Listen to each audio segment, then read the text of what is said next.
University of California Cooperative Extension and University of California Davis Veterinary Medicine is bringing to you a recording from their March 2022 webinar series. This series was co-hosted by University of California Cooperative Extension Advisors Tracy Schohr, Grace Woodmansee, Rebecca Ozeran, and specialist Dr. Gaby Maier. Additional resources from this webinar and other CattleHealth videos can be found at ucanr.edu/sites/rangelands/CattleHealth. This session is focused on whole herd health plans featuring Dr. Tom Talbot, a practicing large animal veterinarian from Bishop, California, and a graduate of the UC Davis School of Veterinary Medicine, along with Dr. Gaby Maier, a cooperative extension specialist in beef cattle herd health and production located at UC Davis. And welcome everybody. It looks like we're going to have a great turnout. So we have a lot on the agenda. So let's get started. So this is what we have planned for tonight. So I would like to first take a little bit of a step back and get sort of a 10,000-foot view of what herd health plans and vaccinations mean for your herd. And then we're going to focus on the sort of the meat and potatoes, so the annual herd health plan for spring calving herd. So Dr. Talbot is going to walk us through a production cycle and tell us all the details of what needs to be done at what time. And then it will come back to me and I will talk about some of the extra vaccines, so those that are not considered core vaccines and that may only be necessary under certain circumstances. We do have a whole lot of really good pre-submitted questions, and hopefully we will get through answering all of those. So as I said, I wanted to take first a little bit of a step back and kind of, think a little bit more about the philosophy, if you will, of what does a herd health plan really mean? And the way I think about it is that you have disease challenge. So there's always some challenge that maybe fluctuating over time, but that is, unavoidable. And so some of these challenges can be from weather. So that could be inclement weather, snowstorms, extremely hot weather, storms. So anything that is extreme weather events can have and definitely an influence on the health of your cattle. Vectors, so these are usually insects. We're talking about some tick-borne diseases. So vectors can bring in diseases. Wildlife, so for example, deer can carry Anaplasma. Feral pigs can carry leptospirosis or Brucella suis. So wildlife species can bring in disease challenge. Introductions to the herd, so animals that are purchased may be so-called Trojan horses because they look completely normal, but they can be harboring diseases that you can introduce into the herd. And then there are also diseases that we don't even know yet that exist or what they could be that may be lurking in the future. So all of these challenges are there, and there is really not much that we can do about them. But what we can do is we can improve the immunity or the resistance of our cattle to these challenges. And the components of raising this immunity or this disease resistance are all those things. So you can see that vaccinations are among those, but they're only one component. So there are a lot of other factors that play into building up that immunity. Biosecurity means that you're basically shielding your herd from diseases coming in from the outside. And those diseases could come in through visitors, so people, herd additions, as I've already mentioned, and wildlife. And so you want to think about how you can raise your biosecurity and preventing those from coming in. Colostrum management. We often think of colostrum management as something that is really more of a problem in dairies, but it turns out that beef calves actually also frequently suffer from failure of passive transfer. We don't really monitor it as closely as in dairy, so it's kind of, we just don't know about it. But it turns out that it can also happen. And if you have a lot of problems with, say, calves, then maybe this is something that you may want to start monitoring and maybe thinking about how you could improve that. Mineral supplementation is important. Our soils are often deficient of copper and selenium in particular. And so supplementing the feed of our herds with those minerals is important in order to provide them good immunity. Nutrition is very important. One of the fields that is gaining traction in research is what's called fetal programming. And it seems like we're learning more and more about how the nutrition of the dam, especially during the last trimester, really sets up the calf for its entire life with how its own microbiome works, how its own health will be. So that is also a really important component. Sanitation can be important. So a clean calving area, for example, parasite control, stockmanship. So we'll talk, there were some questions about stress and disease, really important. So if your stockmanship is poor and your cattle are, very stressed as you work them through a chute, that can influence how well those vaccinations work. And then finally, last but not least, a good vaccination program. However, this is sort of, an important mantra, if you will. You cannot vaccinate your way out of bad management. So you need all those components. Vaccines are one of them. They're an important one, but they're not everything. So how can you end up with problems with your herd health? So one scenario is if your disease challenge overwhelms your immunity. So if your disease challenge rises to a level that is unprecedented or what you didn't have before. For example, if you introduce or if you have a calf that is a persistently infected calf with BVD, they shed a lot of virus, and so they can overcome even a well vaccinated or a herd with good immunity. And the other scenario is if your immunity drops below the level of disease, even if the disease challenge is not that high. So what you want to aim for is you want to create a buffer. So even if everything seems to be going well, you don't want to be complacent. You always want to be thinking about how you can raise that immunity to a better level so that you have a buffer in case something changes. So what are determinants of this immunity? We can think of the individual. So in epidemiology, we often think of the triad of the host, the environment, and the pathogen, and they all play a role in disease. So the status of the host, how healthy is the host, is it vaccinated, does it have acquired immunity through prior exposure or vaccination, passive immunity through colostrum, etc. All those things are important. The environment plays a role. So stocking density is another one that can be important in that triad. And then the pathogen itself. Which pathogen are we talking about?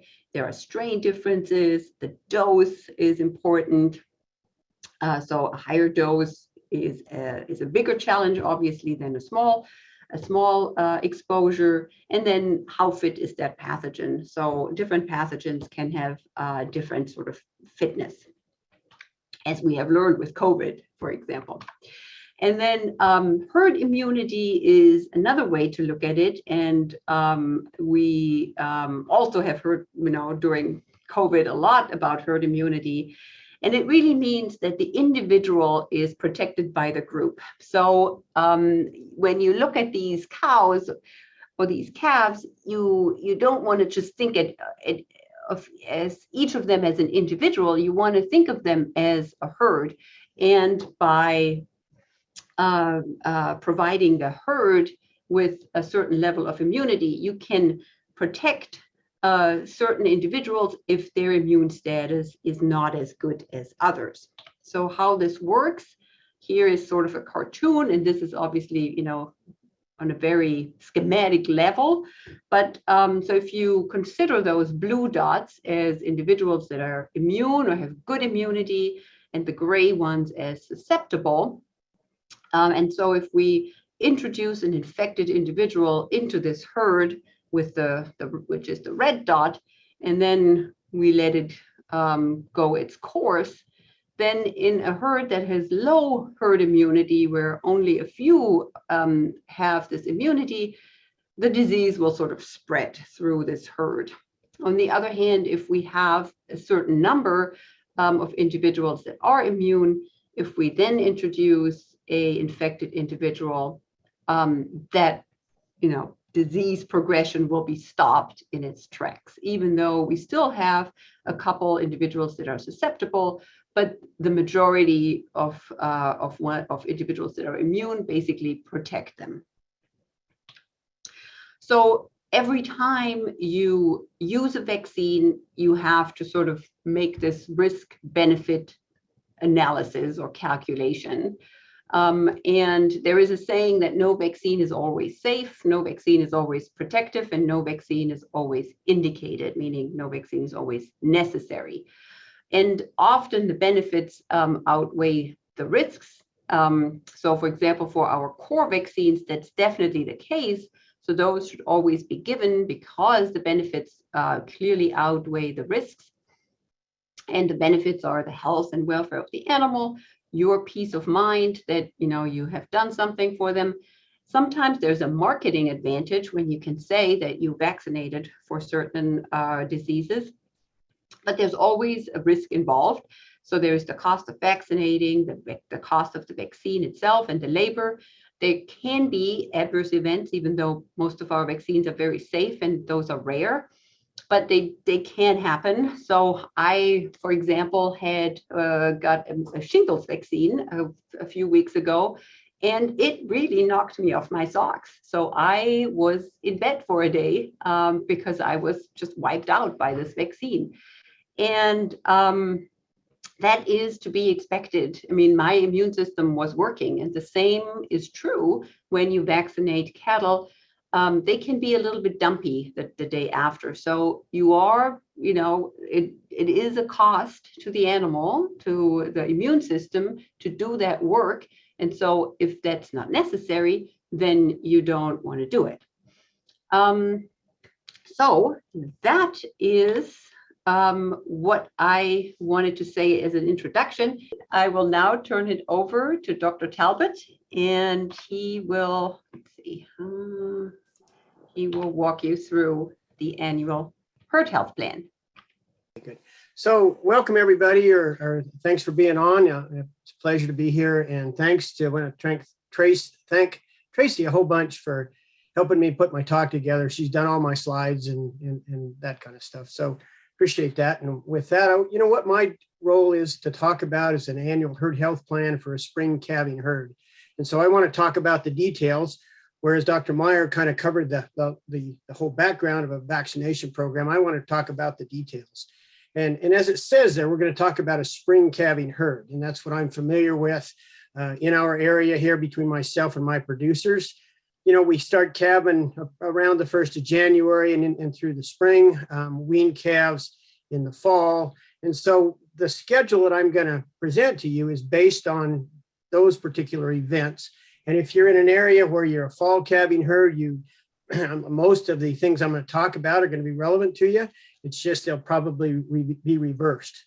So, and again, one more thing I'd like to say is that any health herd plan is there's going to be variations in it. There's going to be great variation depending on the environment that you ranch in. And so what's very pertinent for us you may need to tweak it for your own area. And I think that comes back to working with your veterinarian in your own local area, because he's probably the one that's going to know the ins and outs of those details. So I think any herd health plan, and it really doesn't matter, where you're talking about, but nutrition is really the key to health in animals.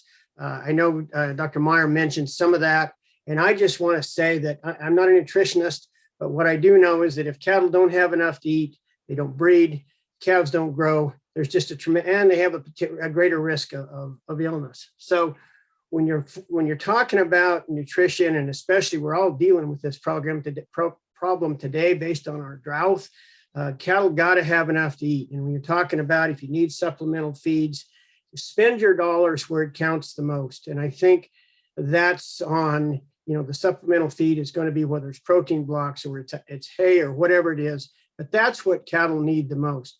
Trace mineral supplementations and all those things are extremely important, but without adequate nutrition, without adequate amounts to eat, those don't mean much. And figure out what you need when it comes to the trace minerals, because there's lots of progress. There's lots of things out there in the market today. They cover just about everything, but they're really expensive. So when you're talking about your trace mineral situation, if you can figure out specifically what you need and use supplements that contain those ingredients, you're going to be way better off. So I'm just going to talk about what the typical vaccination program would be for us over here in the Eastern Sierra. With go through the cows to begin with, and then we'll go to the calves and replacement heifers and bulls as well. But in the springtime for us, we typically always give an 8-way Clostridial. And I think one of the things I would say about Clostridial vaccines, and those diseases, 8-way Clostridial covers diseases like blackleg malignant edema, red water, Clostridium perfringens. I think there's a thing called Black's disease that's in there as well. But those are the diseases that are caused by the Clostridial bacteria. And one thing about a Clostridial vaccine is it's probably one of the only vaccines that I could say that I would consider 100% effective or almost 100% effective. Unlike a lot of the other things where the efficacy is not nearly as good, a Clostridial vaccine is almost always effective. We give it twice a year. You'll see that in the next slide. It's a cheap vaccine, and just a little tip is that 8-way Clostridial vaccines comes kind of in two forms. I'm just going to use a brand name, not that there's others, but there is UltraBac and there's UltraChoice, and they are made by the same company, and they both are 8-way Clostridials. However, UltraBac is about half the price that the UltraChoice is. And so we'll typically give the UltraBac to the cows. It probably causes a little bit more reaction. We don't care quite that much about the cows. The UltraChoice is a little bit less reactive. It's in the calf, so we'll tend to use that. But anyway, 8-way Clostridials in our hands are really important. And when we didn't give it twice a year, we would see the occasional death loss, that probably unexplained death loss that we attributed to Clostridial infection, and so that's kind of a rationale for that.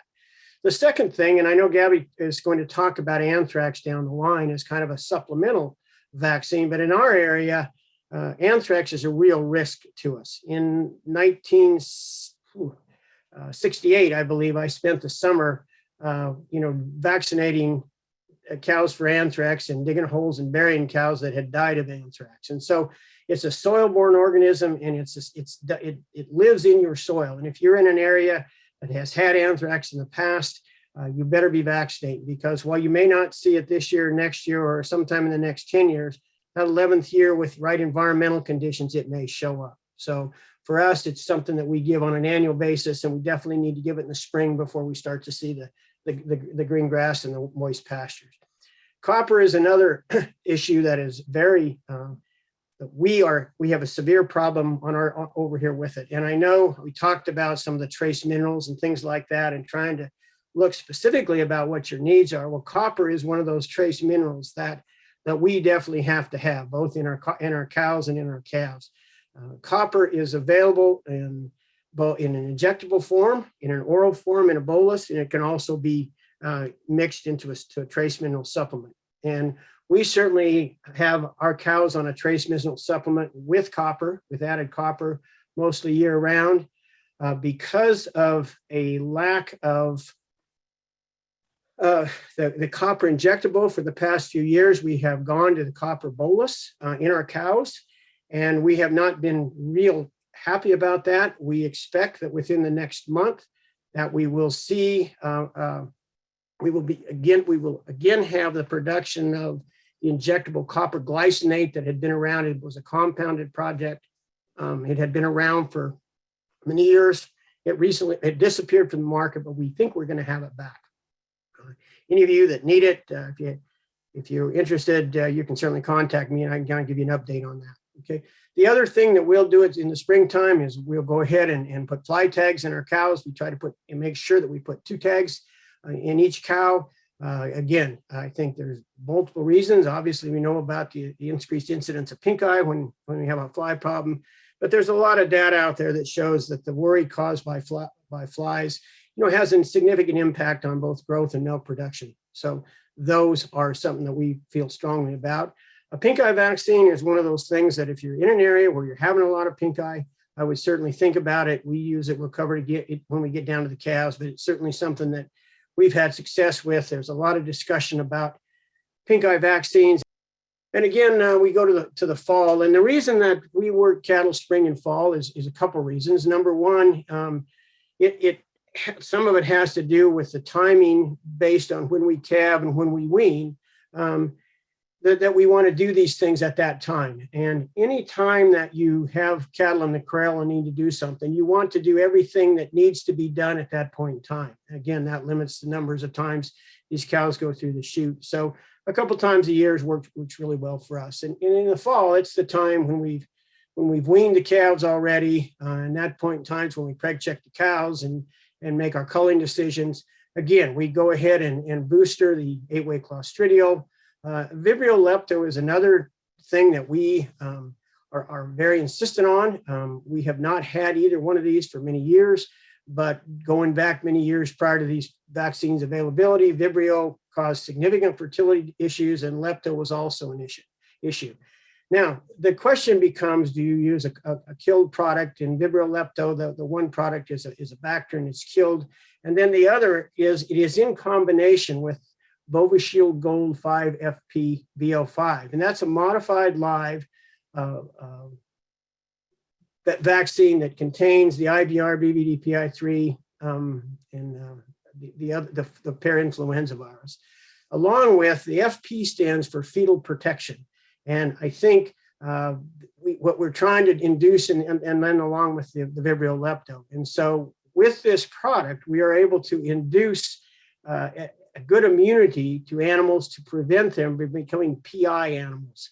And so there is a lot of issues about modified live, and especially this vaccine is one that if an animal has not had an injection of this prior to being bred the first time, then it should never get it when it's pregnant. If it has a vaccine like prior to being bred for the first time, then it is okay to use it on an annual basis, even when the animal's pregnant. So if you have questions on that, that would be something we could address more later. Again, we go back to copper. We give copper in the fall as well. The reason for copper in our area, and I didn't cover that a while ago, was that we have 2 issues. We have an extremely high molybdenum level in many of our water and our grasses. Plus, in other areas within the valley, we have low copper. So by using the copper, whether it be injectable or bolus or whatever it is, we're trying to counteract both of those. And we've seen, since we lost the copper injection, have gone to boluses, we've seen dramatic changes in our cow herd regarding hair coat color, lameness, a lot of issues that we can't wait to get the injectable back. At this time in the fall is also the time when we use a dewormer. We only give it once a year. We feel that works best. One other thing I think is important at that time, remove those fly tags. If you leave the fly tags in and let them stay in over the winter, you're liable to end up with a much more susceptible or a much more resistant group of flies the next year. So remove the fly tags. And I think one other thing I didn't address previously was make sure that when you start on a fly tag, use the fly tags, make sure you get in a rotation so that you mix the compounds up. That will help. I don't recommend going any longer with 2 years in a row with one tag and then changing it. And if you typically go longer than that, you're going to see a this is going to look like you didn't do anything to take care of flies. The other thing we use to most of our cows, and we do it at pregnant time, and that is a scours vaccine. And we certainly, by doing that, have cut down on the amount of scours that we've seen in calves after we started doing that. And so Dr. Talbot, yes, really quick, we had one question that was asking for clarification. Is spring before or after calving? Like, for example, are these being given to pregnant cows or nursing cows, the vaccines? So the cows in the spring are given to nursing cows. Those cows, that's a good question. They're cows that we're talking about spring vaccination. Those cows started calving in 1st of January. They're calving probably January, February, March. And so we're talking about working those animals and using those shots in April and May. Cows that in the fall, we're working those cows after the calves have been weaned, and only the pregnant animals at that time are getting vaccinated. So the cows are nursing in the spring and then pregnant in the fall. So not that in the springtime, some of those cows could be pregnant. The bulls would go in the 1st of April, and if we don't work them till May, some of those would be early pregnant. But the vaccines are safe for those as long as the directions are followed. Okay, so we'll move on to the spring thing. And again, as I talked about, whenever we're working cows, we're going to do everything that we need to do at one time. And that includes the calves branding, castration, dehorning. If you're in some sort of a branded program or like NHTC or any of these things, and you're required to put an EID tag in the animals, that's a good time to do that. We really strongly encourage branding and castration and dehorning from an animal welfare standpoint to be done as early in life as is feasible. I don't think you want to say as early as in life as possible, because there's some other things we're going to talk about that have an impact on that. But bottom line is we want to be doing these animals, probably processing the animals before the age of 4 or 5 months, rather than waiting until 7 or 8 or 9 months. And I think when we're talking about animal welfare issues, and of course those are big issues, most people are, understanding that one of the ways that we mitigate pain, especially from castration and dehorning, is that we do them younger rather than wait until older. So again, the vaccines that we recommend is another 8-week clostridial, and with calves, we add tetanus to it. There is a 8-way clostridial with tetanus, and because we banned our calves rather than knife castration, we add tetanus to it because that process creates the possibility of tetanus. So if we were to knife cut, we would probably not use the tetanus. I don't necessarily have a preference. We do a ban because of the facility we use. We have a hydraulic calf chute, and if we knife cut, we usually get the crap kicked out of us, when we do that. So we can go ahead and apply the ban without much stress. The science, I think, shows that at 30 days from the time it's done, that the stress on the animal is the same. The pain is probably a little more extreme on an animal early on when he's knife cut, but then later on in the banded animal, prior to the scrotum falling off, there's probably a little more pain there. So again, just up to preference.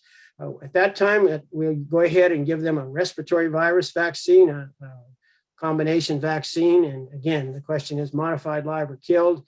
I'm a fan of modified lives. I think whenever we can give a modified live over a killed, we're going to probably have better immunity, but there's a lot of different feelings about that. Pasteurella vaccine is another one that we use. Again, I think when you're vaccinating calves in the springtime, you're really thinking about what you're giving them is vaccinating for your benefit. In other words, if you give them the more respiratory protection that you can give them at branding time, as you go through the spring and the summer and on into the fall, your animal probably has more protection and less chance of himself getting sick. And again, if you're going through stresses like moving cattle to the mountains or stuff like that, you want all the respiratory protection that you can give. And I'll address what I'm talking about in the next slide in the fall. But again, calves, copper in our calves is essential. We have been using the calf copper boluses, but one of the problems with the bolus is that an animal needs to be at least 3 months old before you give him the bolus, because if you don't, it will bypass his rumen and go right on through the GI tract and be expelled. An animal generally doesn't develop a rumen until they're about 3 months old, and you need a place for that bolus to fall into and do its slow release. So that's another issue why I talked about early about doing things early, but not too early. We give pink eye vaccine, we give foot rot vaccine, we bring the animals in and give them a second pink eye and a second foot rot vaccine as well. And we have cut the incidence of pink eye and foot rot in our herd way down from where we started. There's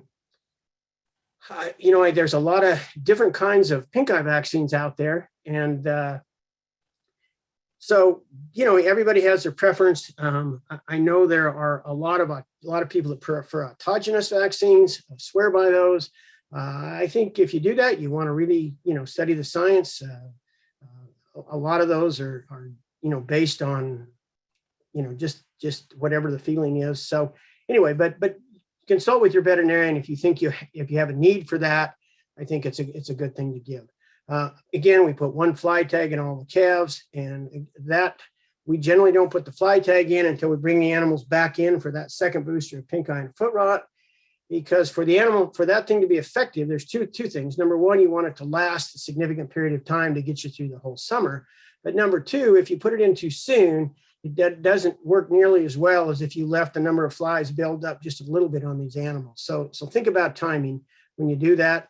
The other thing that we do, and a lot of our guys do, is we implant calves.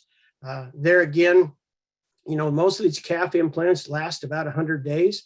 So you want to use them when you've got the best feed available.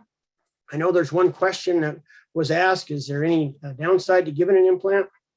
And it has been shown that if animals are implanted with a growth implant and they are on poor feed conditions, that it can actually have a negative impact on them. So it's very important that when you use a growth implant, that you have adequate feed and that you use it just, while those cattle are on the good feed. So. Dr. Talbot, before we skip, there was one question related to that slide when you were talking about copper. What are the copper doses for calves and cows? So copper comes in two strengths of boluses. There's a cow copper bolus, which I think is 25 grams or milligrams. The calf bolus is just half that. It is 12.5. So, calves under 500 pounds get a calf bolus. Everything above 500 pounds should get a cow bolus. If all you have is calf boluses, then a cow should get two of those. The injectable that we're about to get back, it's a 200 milligram per mil, and we give 2 cc's to a cow and we give 1 cc's to a calf. So, to the pre-weaning portion of calves. This is calves. And in this case, when you're talking about pre-weaning, you're using vaccination for pre-weaning, you're doing two things. Number one, you're probably improving your marketing sense. In other words, buyers, we know this, we've seen this, we've read the science, that buyers prefer cattle that have been processed, that have been preconditioned, that have been vaccinated, and supposedly by the time they receive them, their immune system is much better. So we're doing it for the welfare of the animal, but we're doing it to improve the value of that animal for us. And we're also doing it to improve the health of that animal for the next guy down the road, for the guy that buys that animal, assuming that they're going off the ranch at weaning time. If you're maintaining ownership, then you are doing them for yourself, because an animal that is vaccinated prior to weaning is probably going to have a lot more resistance than an animal that is vaccinated at weaning or shortly after weaning or whatever. So I think that pre-weaning vaccinations are important. We all know that. We all know that animals that sell with some sort of history of a respiratory vaccination, a pastorella, a wormer, that's done 3 to 4 weeks prior to weaning, probably is going to bring you more money. And then we talk about post-weaning vaccination. And what I'm referring to here, I think, are heifers that you wean in the fall that you're going to keep for replacement. So these are going to stay in your herd, and say in our country we wean in October, and we're going to put the bull with them the following March. And again, at weaning time or post-weaningness, in these cases where they've already had the pre-weaning vaccinations, so we're not going to get in too big of a hurry, after they're weaned to come back and revaccinate them. But again, just to be safe, we're going to give that clostridial. This is where you can give the Bovishield Gold, the 5 FPV05. These animals are not, they're not pregnant, and so this is a good place to start that vaccination and stimulate the immunity and try to eliminate the PI factors as many times as you can. One other thing, and I didn't put it in here, but I thought about it, is it's not a bad idea if you have never done it to maybe think about PI testing these animals. You just don't see these things standing out there looking at you. You can take an ear notch, you can send into a diagnostic lab, and it's a way to start, maybe helping the immunity in your herd by getting rid of these PI animals. They're few and far between, but they do exist. Okay. Again, we're going to boost with copper, and I am really insistent that these animals that are kept for replacement be vaccinated for brucellosis. I have been an advocate for eliminating the mandatory vaccination for brucellosis in California, but it's only been on those animals that are going to be stocker animals that are going to go into the feed chain and eventually into the slaughter channel. But I'm still a really strong advocate to vaccinate those heifers that you're going to keep in your herd. And again, these are those same heifers, and this is going to be the following fall. When you're just prior to their calving. So we're going to do this in October, November. These heifers we will have them start calving around the 15th of December. So again, 8-way Clostridial. Now that they had the first Boveshield Gold 5 FPV05 prior to being bred, they can get a booster. Again, copper, jumps up there for us. Dewormer is another good idea at that point in time to reworm these animals. And I think I'm really strong, feel really strongly about the scours vaccine, and specifically 2 doses to heifers. And we try to do it about 6 weeks. The first vaccine, we try to give 6 weeks prior to calving, and then we try to give the next one about 2 weeks prior to calving. And I think because of the heifers, and they're so much easier to handle them than the big cow herd, it's a lot better to time those scours vaccines when we can time them a whole lot better to be closer to when they actually are needed, because what that vaccine does, it stimulates immunity that's transferred in the colostrum. And when these calves nurse the first time, that's where they acquire the immunity. So we want to give it an adequate amount of time to get into the colostrum, but we don't want to get it too far ahead, so it's starting to deteriorate. And I'm just going to make some real brief comments on bulls because Dr. McNabb is going to cover this later. I would say, spring and fall, our bulls get the same vaccinations as our cows. In the fall, it just can't encourage this enough. But first, the bulls need to be out of the cows for at least 30 days. And then at that time, they need to be trick tested and plus or minus semen tested. I encourage semen testing, but definitely encourage everybody wherever you're at to make sure those bulls are trick tested. As I said, with nutrition, the 2 things that I see that can devastate a herd are poor nutrition and a bad trick contamination in your herd. They can be literally devastating. So there was one question I think to talk about. 2 people have asked this, but can you talk about the good length of time between boosting calves, and then also talking about how long will the booster be effective? So, and as I suspect that means to pink eye and foot rot. In relation to pink eye and foot rot, is that what that was addressing? I think so. It was from a few minutes ago. Yeah, we try to leave, and this would depend on whether it's a booster for pink eye, a booster for foot rot, or a booster for scours. We try to leave 3 to 4 weeks in between shots. I think going any closer than that is probably not good. And I think going too much longer than that is probably not as good either. So whenever we're boostering an animal and we're going to give a second shot, we use 3 to 4 weeks to be our timing on that. Okay. All right. Well, great. That was great. Thank you so much, Dr. Talbot, for walking us through that. Let's see. All right, so now I will take back over and talk a little bit about these additional vaccines. So anthrax, anaplasma, foothill abortion, and a little bit about pink eye. And then apart from those vaccines, I'll talk a little bit about selenium supplementation. So I just wanted to throw in a little bit of history on one of the first cattle vaccines. I read this in a book and I just thought this kind of interesting. So one of the first cattle vaccines, or maybe the first cattle vaccine, was developed in 1850. So not that long ago when you think about it. And it was for contagious bovine pleural pneumonia. So this is a disease we don't have, luckily. And it's also been eradicated from Europe, as far as I know. This is somebody from Holland. So this was done in Europe, and he took lung fluid from affected animals, so it does cause a pneumonia, usually is often fatal, and he injected it first in various parts of the animal, and they ended up with huge vaccine reactions. And so he eventually started injecting into the tip of the tail, as seen in this picture. And it was common that the tail then fell off, but the animal was protected.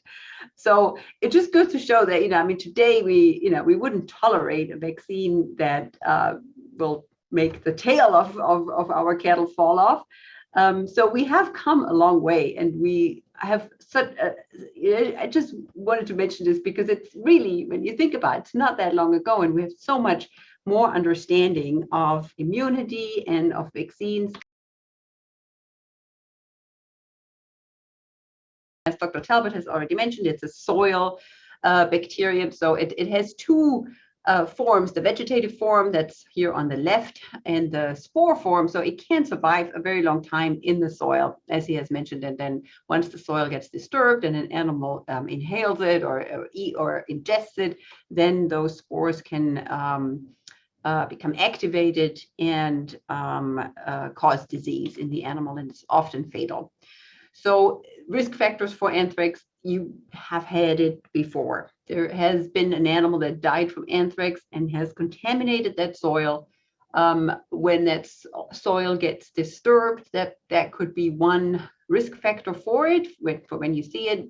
Also when animals graze very close to the soil. Apparently very heavy rainfalls after a drought can trigger it. And it's usually during the warmer months. And then higher soil pH also seems to be a contributing risk factor. So it's not recommended to use lime. That's sometimes used to sort of cleanse the area of bacteria, but that will also increase the soil pH, so not recommended. What you see in an animal that died from it is that they often have frank blood coming from a body opening, so either the nose, the anus, the vagina. And there's apparently a lack of rigor mortis. So that means that the animal doesn't get stiff after it dies. So regardless of whether you think you have this or not, just remember this. And if you ever come across a carcass like that, just remember that and stay away from it. This is what's called zoonotic. So this is something that you can get. I don't know how many have seen The Power of the Dog. If you have, you know what I'm talking about. So so if you do think you have a suspect, call your vet. This is also a reportable disease, so it has to be reported to the CDFA, the California Department of Food and Ag, just because it has a potential to infect people. And then they would have to talk you through how to get rid of that carcass. Usually it's burning or deep burial, but I guess this is above my pay grade. I don't really want to give any advice on this. Dr. Talbot may know more about it, but in any case, you have to sort of handle that carcass in a manner that the contamination of the soil is limited. There is a vaccine. It's a live vaccine. It's considered safe for cattle. And it is one that if you do use it and you accidentally, prick your finger with a needle, you don't want to blow it off. You also want to consult with your doctor and probably will have to go on antibiotics. So don't blow this off if you ever use this vaccine and get accidentally exposed to it. All right, so let's move on to Anaplasma. I know not a lot of people said they think they have it. I'm actually doing a research trial in Anaplasma, so I'm visiting a lot of herds and taking blood samples. And from what I can tell, it's pretty widespread, and some people are surprised that they have positive cattle because they didn't think they do. So what it is, it's what's called a rickettsial disease. The causative agent is Anaplasma marginale. And here on this image is a blood smear, and those little dark dots, that's the anaplasma. And it's called marginally because it's on the margin of the red blood cell. It's on the in the cell membrane. And it parasitizes the blood cells. So once they're infected, they stay infected, and it's transmitted by ticks. Derma center, it's here. It's a hard tick, is the most common in California that transmits it, but it can also be transmitted by small amounts of blood. For example, from biting flies transmission, if you reuse needles for injections, ear taggers, tattooers, all those things can transmit it from one animal to the next. The clinical signs that you see are more severe the older the animal gets. So usually when calves get infected, they don't really get sick from it, but older cows do. And what you see is either just a dead animal, they can abort, jaundice. So you see this cow here that's all yellow around the eye and the muzzle. So, I don't know for sure that this cow has anaplasma, but it very well could be.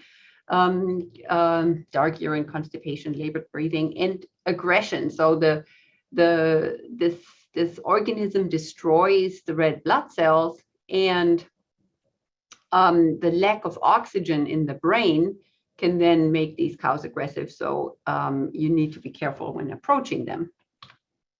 So you basically have three ways to deal with this disease if you have it. Feeding antibiotics comes with a lot of ifs and buts, if you will. So it's not really practical on range. And quite frankly, from my research, not a lot of people in California, at least, use this method. But in some instances, it's a good way to deal with it. Because we're feeding antibiotics for extended periods of time, there is some concern with resistance, with antibiotic resistance. And then also with efficacy, because some cows will not consume enough, while others, they consume a lot. And they may what's called chemosterilize. So once infected, cattle usually stay infected for life. And that means that if they survive the initial infection, then they will stay immune, because the low level of infection keeps stimulating their immune system, and they just fight it off. But if they consume too much of this antibiotic, they will kill all those anaplasmas in their blood cells, and they become susceptible again. So that's a drawback. What most people do is controlled exposure. So they just let the cattle roam and hope that they get exposed when they're young. So then they don't get sick and they just become infected for life. And then there's also a vaccine, which is relatively expensive though.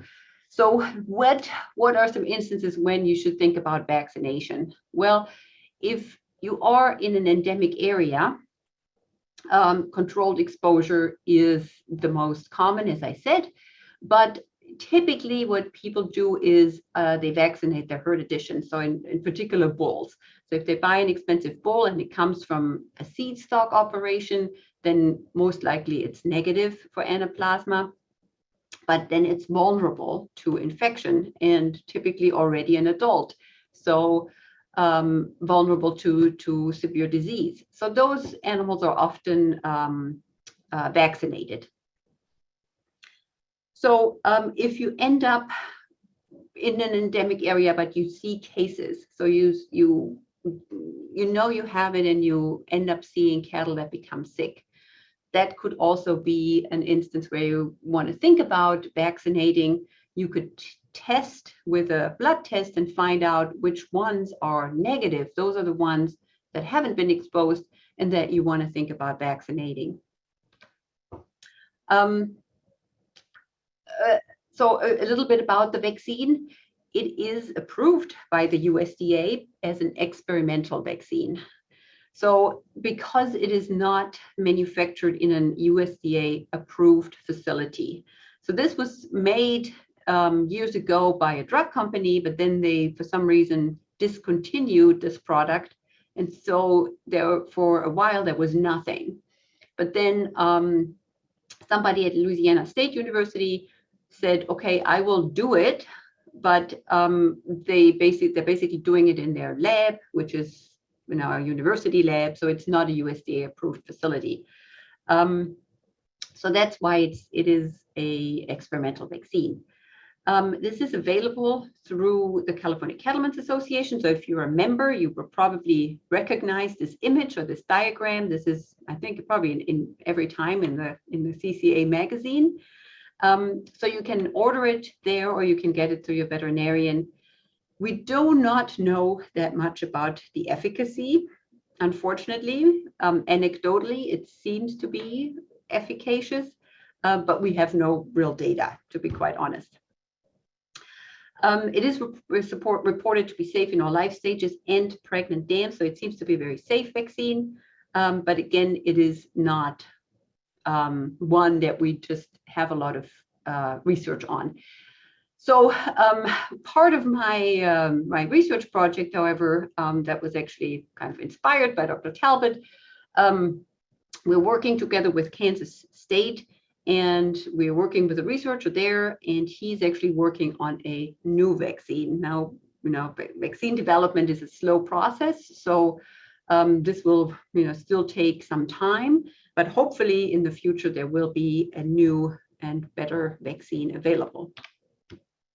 So the next disease. Gaby? Yes. Yeah, this is Tom. I'd like to just interject something really quick. I'm sorry, but go ahead. You mentioned about these animals being aggressive, and while it's oftentimes funny or not funny, depending on what happens, it really is a significant diagnostic trait.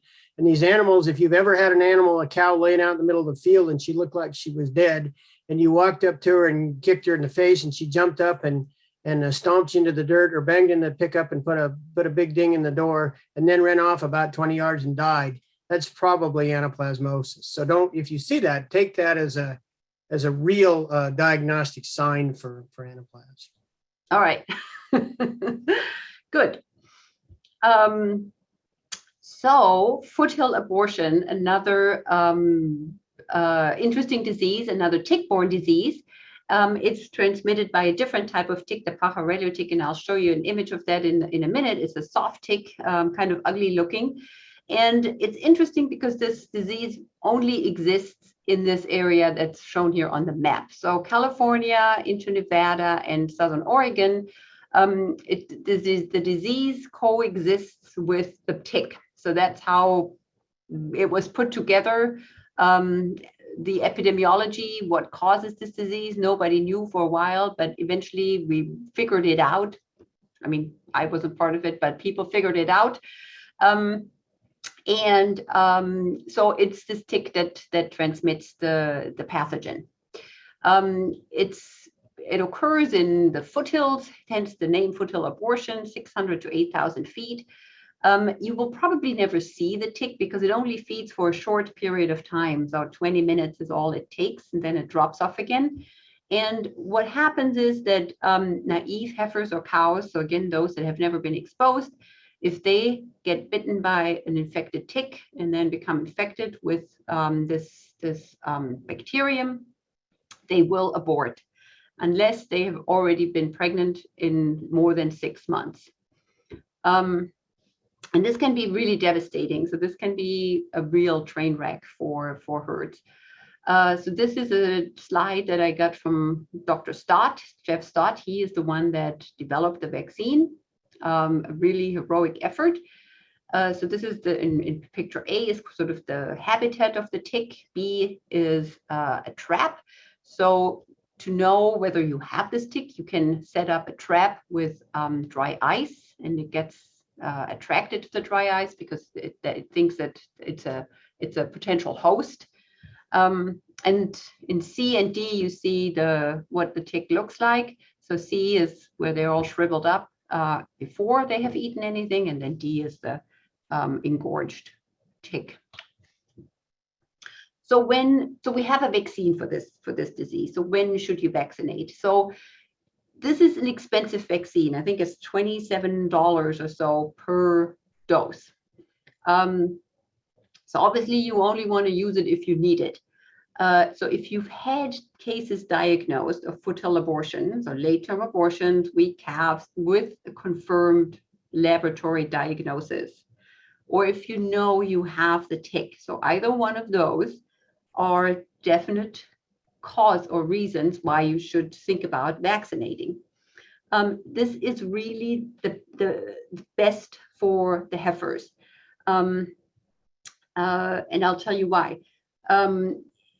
The vaccine has to be given at least 60 days pre-breeding, or the animal will abort. It's almost guaranteed that this animal will abort if the vaccine is given closer to breeding. It's because it is basically the same as an infection. Also, this vaccine is a little bit tricky because it has to be stored in liquid nitrogen. So it has to be given by a veterinarian. And so in order to set this up, you really want to think ahead. You want to think about, well, when are my heifers going to get bred? So then, think backwards, at least 60 days. When do you want to gather them? You have to set this up with the manufacturer. So that's Hygia Labs in Woodland. The contact there is Jenna Chandler. She is the product manager for this vaccine, and she will walk you through all your questions. And then you have to set it up with your veterinarian, and then when all the stars align, you can have your heifers vaccinated. And it's a one and done deal. So this is not something that needs to be boosted. You just vaccinate them once, and they should be covered. And finally, pink eye vaccine. So we know it's caused also by bacteria, Moraxella bovis, Boboculi, or potentially some Mycoplasma species also contribute. Plus, you often they need some sort of insult to the eye. So foxtails, dust, phase flies, they can do micro damage on the eye, and then these bacteria gain access. So here on the left, you see this is basically the surface of the eye, and those little black dots are bacteria. And so this is the progression, and it's quite dramatic. So this is, a few hours after they gain access, and they've already dug this sort of pit. And then some more hours later, this top layer is already disintegrating. And then at 24 hours, they have penetrated through all the tissues of the cornea. And then you end up with something like this. I'm sure you've all seen it, or most of you have seen it. It's a cloudy eye. You have this inflammation on the rim. These blood vessels will then start growing towards the inside of the eye, and it's very painful. And these bacteria, they have what's called cytotoxins, so they have toxins that kill white blood cells. And so these white blood cells that are coming in to help, they actually get destroyed, and their content just contributes to the inflammation. So as Dr. Talbot has mentioned, there are several vaccines that are available. There's commercial vaccines, and there's autogenous vaccines. If you use one of these vaccines and it works for you, that's great. You should just stick with it. If it doesn't, you're not alone. And most likely what happens is that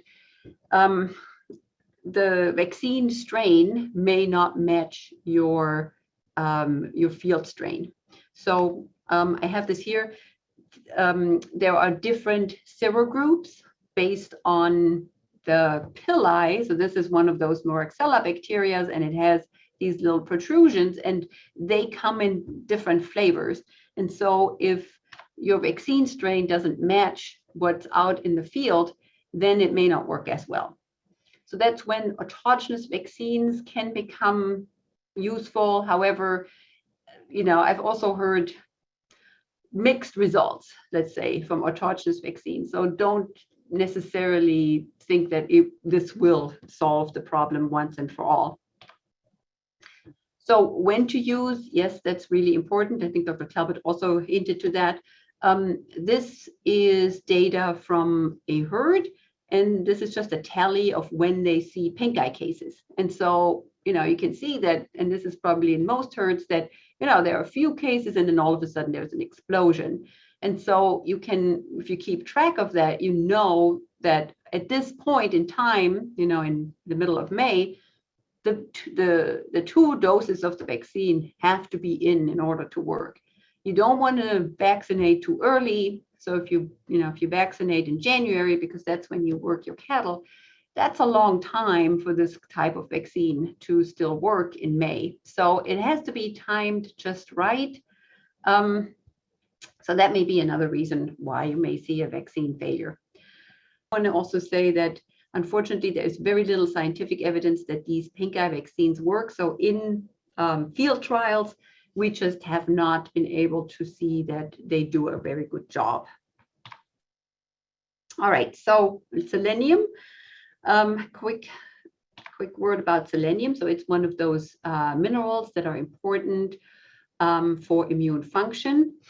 It has a relatively small window of safety compared to other minerals. So, and it's also regulated. So you shouldn't exceed 3 milligrams per head per day. This is because there is a fear that it's carcinogenic or maybe toxic. So, but most products that have selenium in them, they are designed so that if you give it according to label, you will not exceed that level. So it's basically built in. The manufacturers know that. And so if you give it according to label, you will not run into any problems with that. You can overdo it. So if you give too much, there is a toxic level that causes, these sorts of problems. So but deficiency is really the bigger problem, or more often a problem. And what you will see with that is early embryonic death. So you probably just see cows that don't get pregnant. Retained placenta is another thing that you can see, another consequence, and weak calves. And in severe cases, what we call white muscle disease. So you may see calves that are maybe walking a little stiff, and they may be, once they start running, when they grow up a little bit, they start running and then they just keel over and die. And that's because their heart muscle is affected and they die of heart failure. They also may show signs of almost like respiratory disease, and it's because the diaphragm is also a muscle, and so they have trouble breathing. So here we have some research results where they compare different types of selenium supplementation. So we have one product, Musi, so that's an injectable, and then Multimin is also an injectable that also has other minerals in it. And then we have a control group that got nothing, and then a bolus group. And so they compared the blood levels of selenium after giving these different forms of selenium after 30 and 90 days. And what they found was that after 30 days, the Multimin and the selenium bolus were able to achieve the levels that are in the normal range, which is over 0.08 parts per million. But after 90 days, it was really only the selenium bolus. So these other injectable forms, they provide a boost, but they don't last more than 30 days. And then they also had a loose salt treatment group. So it was selenium provided in a loose mineral mix, and it wasn't as good as the bolus, but it was able to provide sufficient supplementation by the end of that study period. There is a map available from the U.S. Geological Survey that shows mineral in the soil of all counties in California. So you can look that up. And so the darker the color, the higher the selenium in the soil. So if you're at the Central Coast, you don't really probably have issues with selenium supplementation, but then other counties, especially in the Central Valley, you are much more selenium deficient in the soil. So now we're getting to the pre-submitted questions, unless there's any other questions. Maybe we should. There was one clarifying question for that set on the heifers with Foothill. Okay. Are we seeing like changes where those could be based on drought? And the same with Anaplasma. Like, is the areas where the infection changing because of drought? Because of drought. Yeah, good question. So with Anaplasma, well, we're actually also, as part of my research, we're looking into that. And so we're seeing definite fluctuations in prevalence of Anaplasma with precipitation. So it seems like prevalence drops after droughts. And we're still sort of figuring out whether that has to do with the ticks or whether that just has to do with the cattle population, because, after a drought, after the drought is over, we're importing cattle that may be naive. So I don't know. I'm personally, I have a feeling that there is some component to that tick ecology has to do with precipitation, so whether it rains or not. With the Foothill abortion tick, I'm not sure. It seems like the range is expanding. I think that's what they're seeing and it's hard to tell whether it's just because we're looking more and because people are becoming more aware of it because of Dr. Stott's work, or whether it's actually expanding. But it seems like, there's more and more reports of Foothill where it hasn't been before.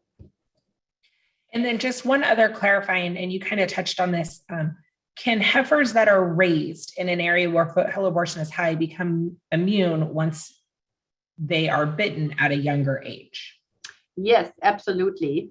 So, and that is one of the ways that it's managed, kind of like Anaplasma, where ranchers try and purposely expose them to the ticks. But the thing is, you don't know for sure. So it's a little bit of a gamble. You don't know whether they have been exposed or not. There is an ANR publication on that goes into detail in how it can be managed, and we should probably put that on that webpage and on that information as well. There's like, you can run stalkers through the meadow first so the ticks bite all the stalkers, and then you put in the heifers, or there's all sorts of ways to manage this. None of them are 100%. So with the vaccine is highly, highly efficacious. I know it's an investment, but it's really the only way to be certain. Perfect. Let's get into the pre-submitted questions. So a lot of great questions. So when is the best time to treat for ticks, either based on weather or calendar? And then when to retreat, and what is a good treatment option? Okay, so this question has come up before, and we have an entomologist, Dr. Alec Gary at UC Riverside, and this is what he says. Depending upon how widely your animals range, it may actually be necessary to apply a tick spray several times throughout the spring and summer. Insecticides applied to cattle as spray or pour on are likely to last only 1 to several weeks. Depending upon the material, check the product label. So cattle held in a limited pasture area can perhaps be treated once, and ticks within the area will likely attempt to attach within the lifespan of the insecticide. But cattle that move through a large range are likely to find themselves in a new area after the tick control product is no longer providing protection. So I guess it depends. I just want to say that for ticks, I don't think you can compare it to the flies, where for fly control, you're basically constantly trying to keep the flies down the entire fly season. For ticks, you can't really prevent these diseases, Anaplasma or Foothill Abortion, with tick control. It just isn't feasible because for this reason, they only last for a little bit of time. So it's really these are really only used to get rid of all the ticks. And then, you know, they may gather some more later on in the season and you have to treat them again.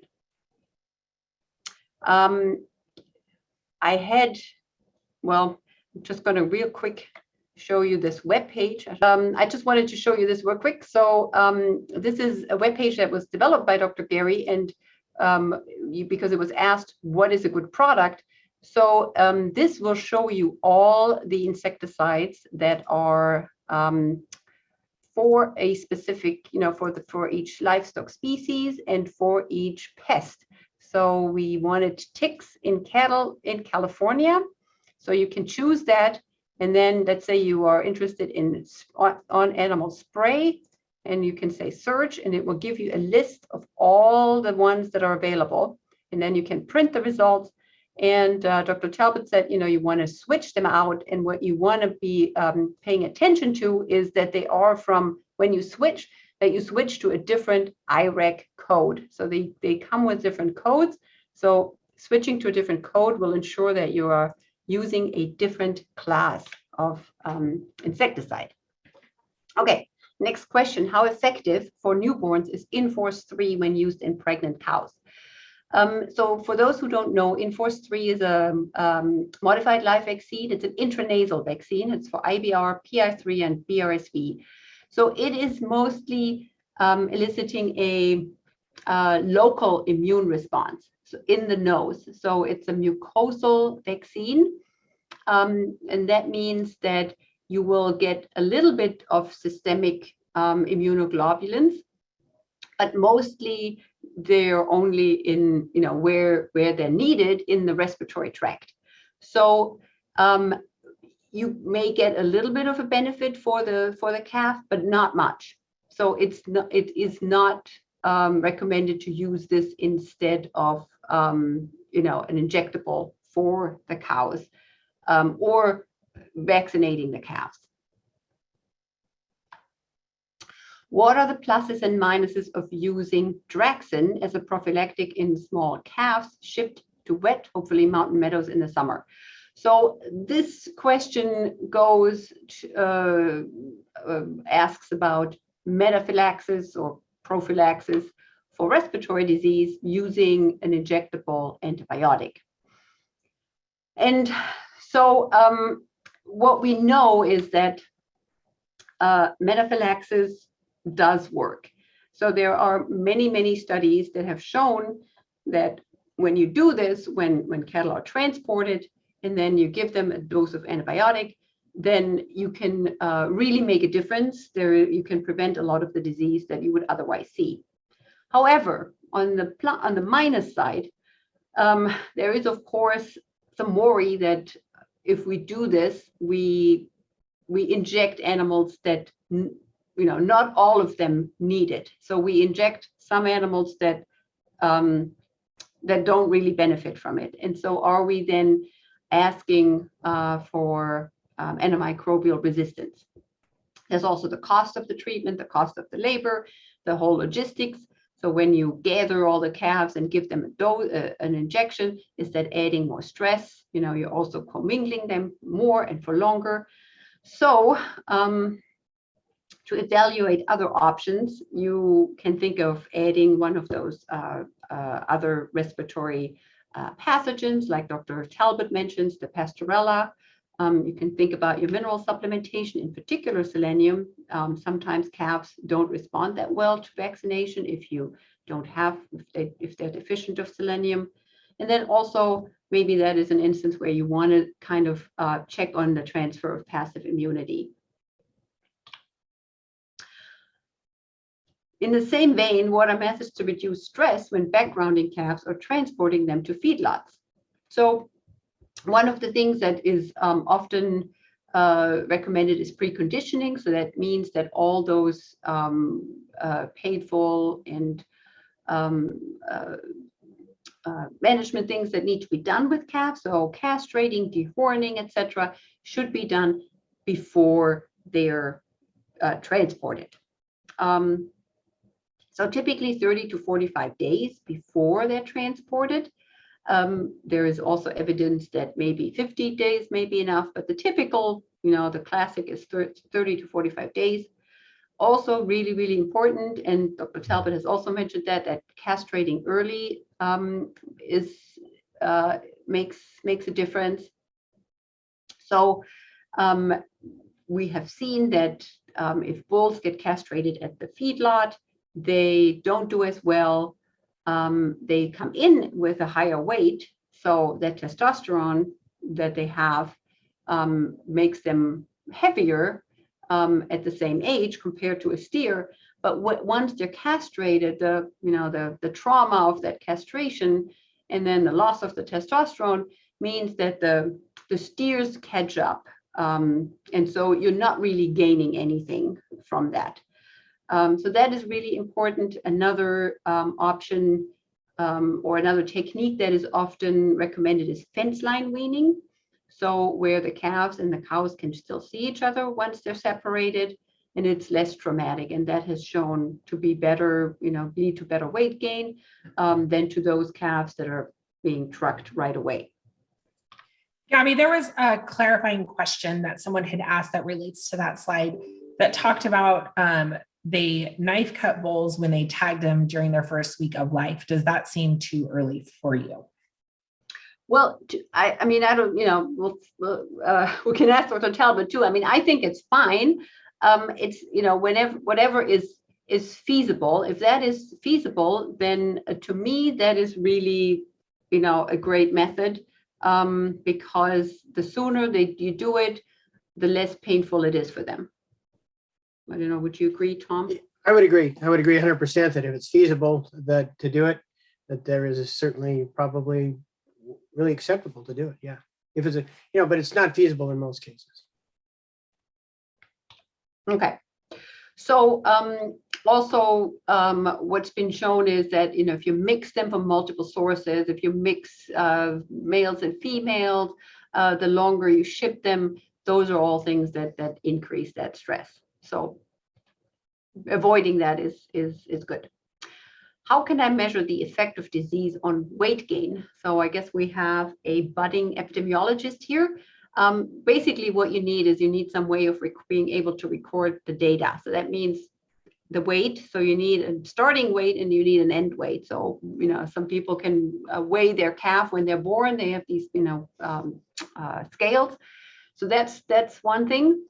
And then what are you measuring? What diseases? So usually pink eye, respiratory disease, and scours are the diseases that affect our calves mostly. So you need a good case definition. What do you want to call a case? So maybe everything that gets treated. And then you want to compare, apples with apples. So you don't want to compare healthy heifers with sick steers. So you also want to compare the same sex and the same breed, so that you don't have any other contributing factors that could affect the weight gain. Heifer spaying and financial feasibility. I don't know, did you want to say something about that? Yeah, there are a lot of heifers in California that are spayed, and most of the ones that are spayed are the great big stocker operators. In fact, there's one veterinarian who out of Nebraska that probably spays 90% of the heifers, I think, that are spayed in California. There are some individual veterinarians in California that are spaying heifers. And I know that if you, depending on your area, you can look around and find them.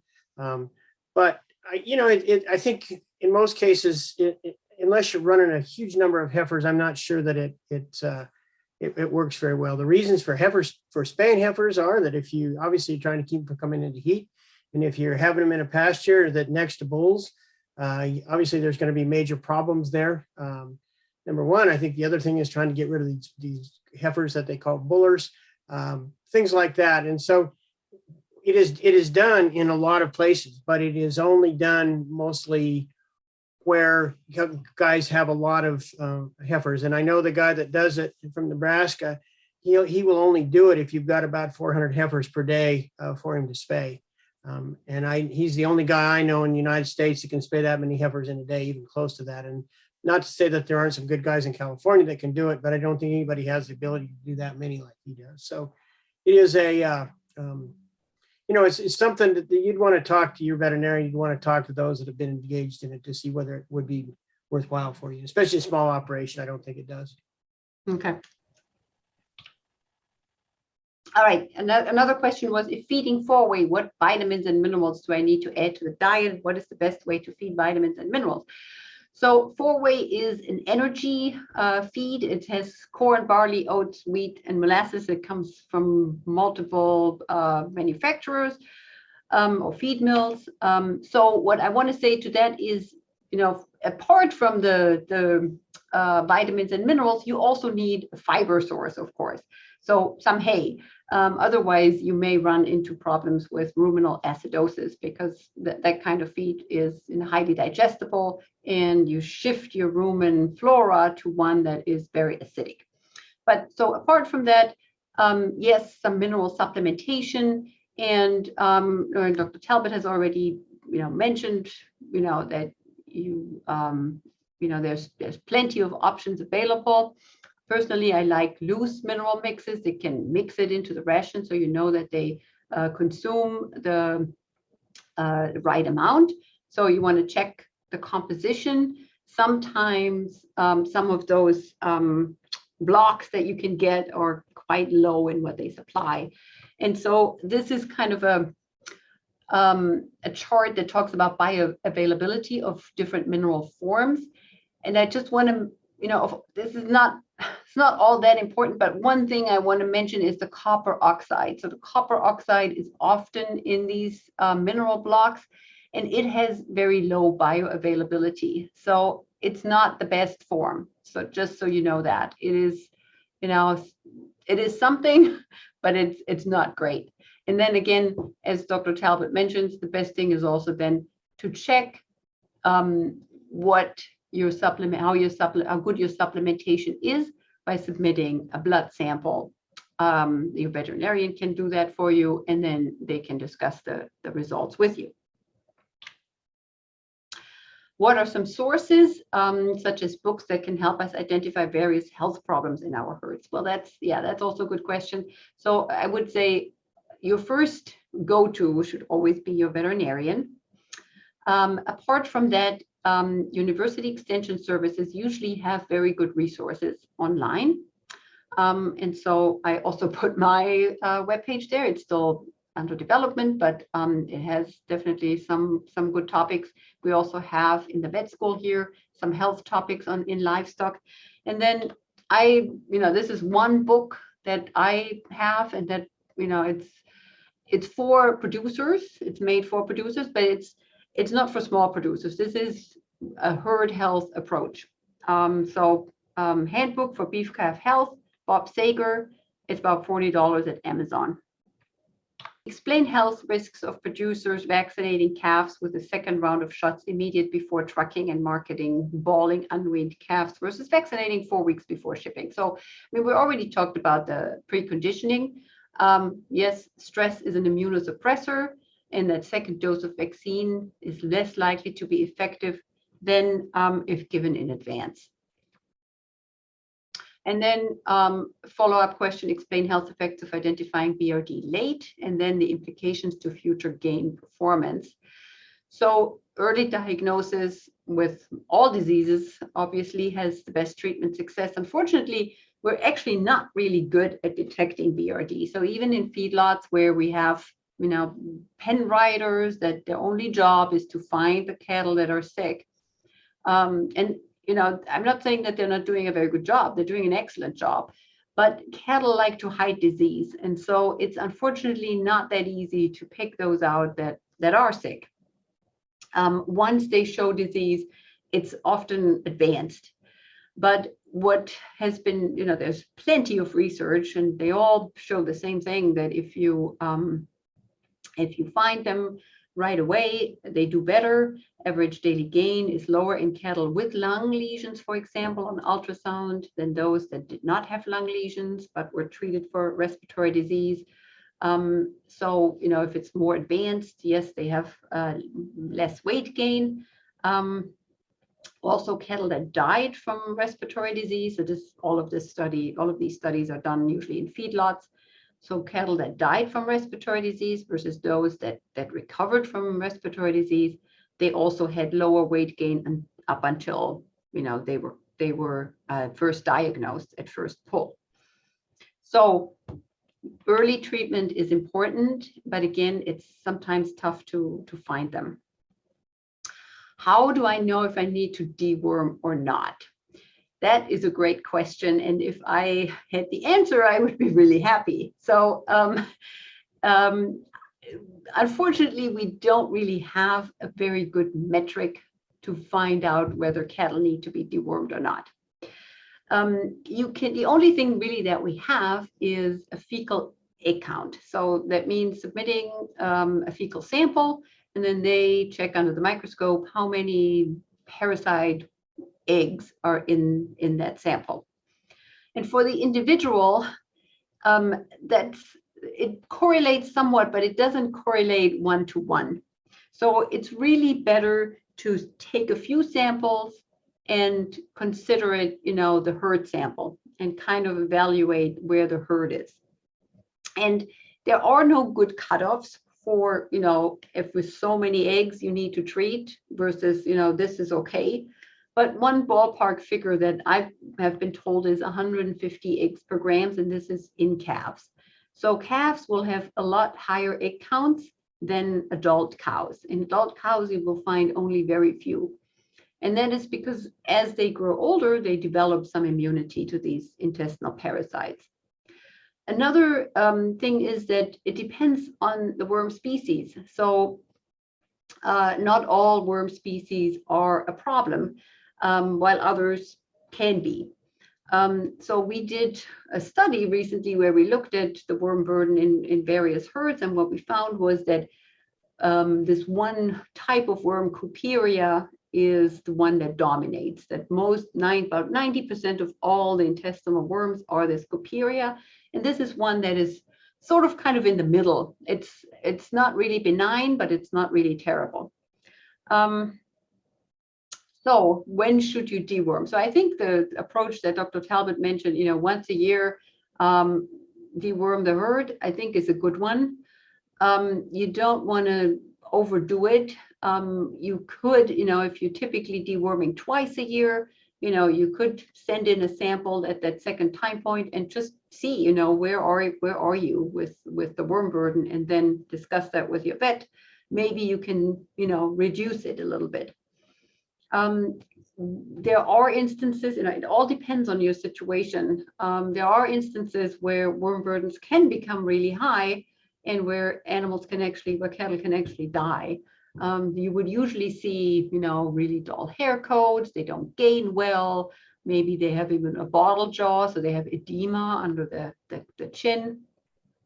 But it's just really difficult to make, good recommendations. This is exactly what you need to do. In general, I think growing cattle should be dewormed because they don't have a lot of tolerance for these worms, so they don't have a lot of resistance, and they really need all the nutrients for themselves to grow. So I think they should be definitely dewormed. On the other hand, the adults, they also likely benefit. But what you can do is to use best practices for dewormers, and that means not underdosing. So get a good idea about the weight, and then and you don't want to get the average weight, because that means you're underdosing 50% of the animals that you're giving the dewormer to. So you want to go at the higher end of the dose that what you think you need. The other thing that you can do in the adults is not deworm every cow. So the best looking ones, they probably don't need it. And that will give you what's called refugia. So refugia means you have parasites that have not been exposed to the dewormer, and they're probably still susceptible, because there is a real issue with these wormers not working as well anymore as they should, because we've been using them over and over and over, just like the fly tags, and in the end, they just reduce their efficacy. Bulls, I would say, always deworm, because you don't only have a few, and they need to be in tip-top shape for the job that they need to be doing.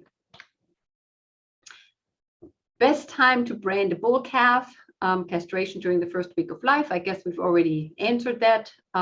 So yes, the earlier you do it, the better. Branding, I don't know. I don't know if you have any strong opinions. I think, when we usually do it at 2 months, it's probably for a reason. I think younger, a really small calf, you probably don't want to brand, because it's a big brand on a small calf.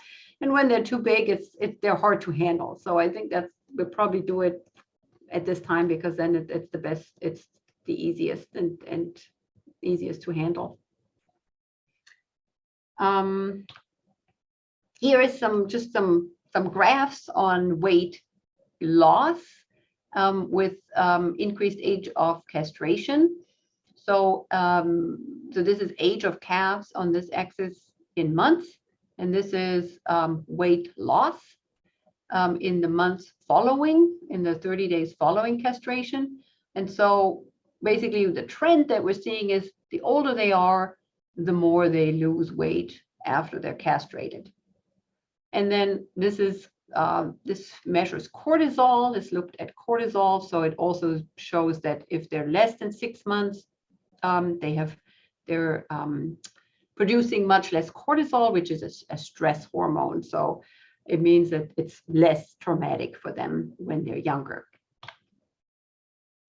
I think that has been. Gaby, could I make one comment on that? I don't think any animal that is eventually going to be castrated should leave the ranch without being castrated. The idea of sending uncastrated calves to the sale barn or whatever, I just don't think is good stewardship of the animal. So I think no matter what age you decide to do it, I think it's extremely important that no animal leave the ranch uncastrated if he would eventually be castrated. That just makes that just makes good sense, and it's good stewardship for our animals.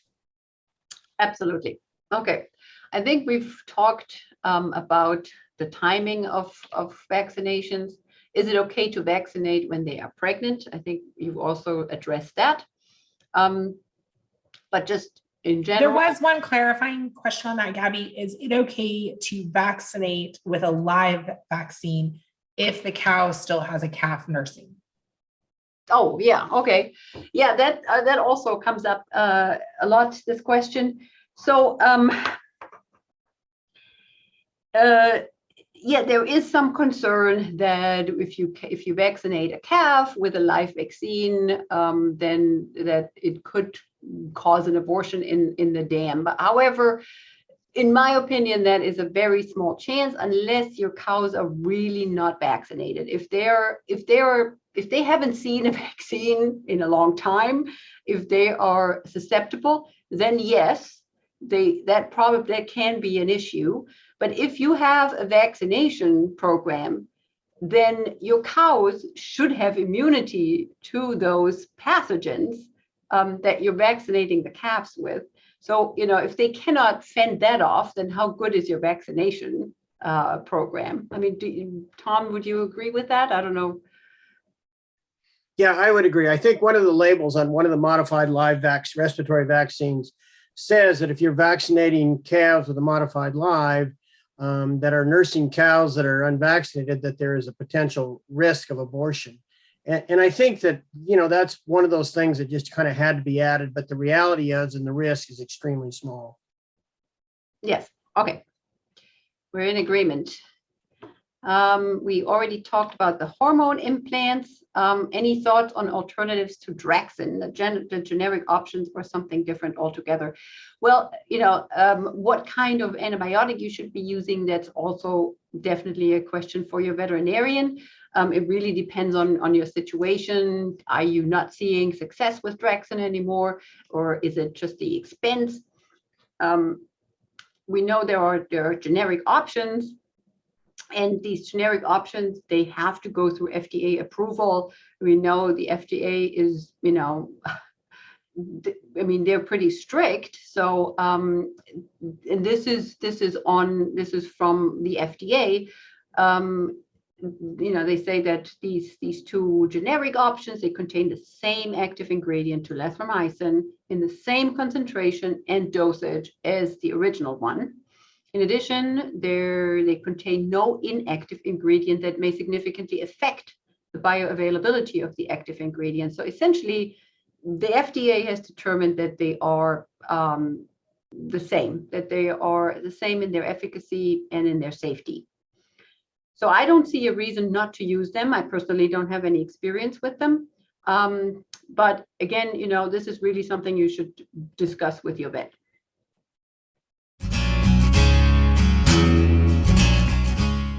Thank you to Dr. Talbot and Dr. Maier for sharing whole herd health and vaccination plan recommendations for cattle producers. During the video, there were references to other webinars. You can find the recordings of those sessions on this YouTube channel. Thank you for watching this webinar recording that was brought to you by University of California Cooperative Extension and University of California Davis Veterinary Medicine, and was co-hosted by University of California Cooperative Extension Advisors Tracy Schohr, Grace Woodmansee, Rebecca Ozeran, and specialist Dr. Gaby Maier.